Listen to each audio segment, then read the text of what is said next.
Tidak semua tempat suci berdiri di puncak gunung. Tidak semua doa dipanjatkan dari tempat yang sunyi.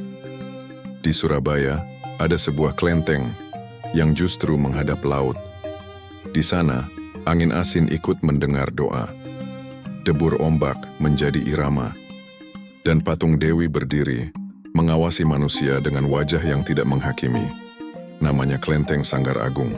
Saat ini sang tutur tidak mengajakmu masuk ke medan perang. Tidak ke gedung perundingan, tapi ke tempat di mana sejarah memilih tenang dan keberagaman memilih berdiri berdampingan. Dengarkan sampai akhir, karena di kota yang sering keras suaranya, ternyata ada ruang untuk diam dan berdoa. 1.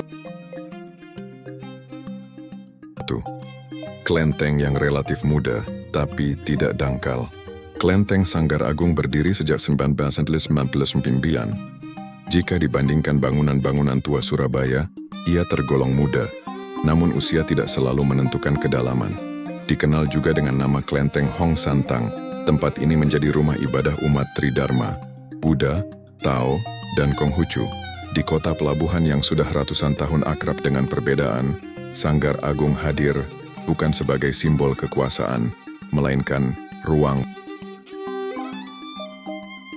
penerimaan. 2. Dewi Kwan Im menghadap laut. Daya tarik utama kelenteng ini bukan berada di dalam ruangan, melainkan di tepi laut. Sebuah patung Dewi Kwan Im setinggi 20 meter berdiri menghadap samudra. Ia tidak menatap kota, ia menatap laut, seolah berkata, "Biarlah aku menyerap kegelisahan manusia, lalu kubiarkan laut yang membawanya pergi." Dewi Kwan Im dikenal sebagai lambang welas asih, dan di sini beliau tidak berdiri di ketinggian untuk ditakuti, melainkan untuk menenangkan. 3. Naga yang meliuk, bukan mengancam. Selain Dewi Kwan Im, ada pula patung naga besar yang meliuk liku. Bentuknya dramatis, fotogenik, sangat instagramable, bahkan bagi mereka yang awalnya datang cuma mau foto. Namun naga di Sanggar Agung tidak tampak mengancam. Ia meliuk seperti sedang menari, bukan menyerang. Dalam tradisi Tionghoa, naga bukan monster, melainkan penjaga keseimbangan dan kekuatan alam. Dan mungkin itu sebabnya, banyak orang datang tanpa sadar menemukan ketenangan di antara sisik-sisiknya. 4. Jenaka tipis, wisata, doa, dan kamera. Menariknya, di Kelenteng Sanggar Agung batas antara wisata dan ibadah tidak kaku. Ada yang datang dengan dupa dan doa, ada yang datang dengan kamera dan tripod. Dan anehnya, keduanya bisa berdampingan tanpa saling mengganggu. Kadang kita baru sadar, manusia memang sering datang dengan niat berbeda, tapi pulang dengan rasa yang sama, tenang. 5.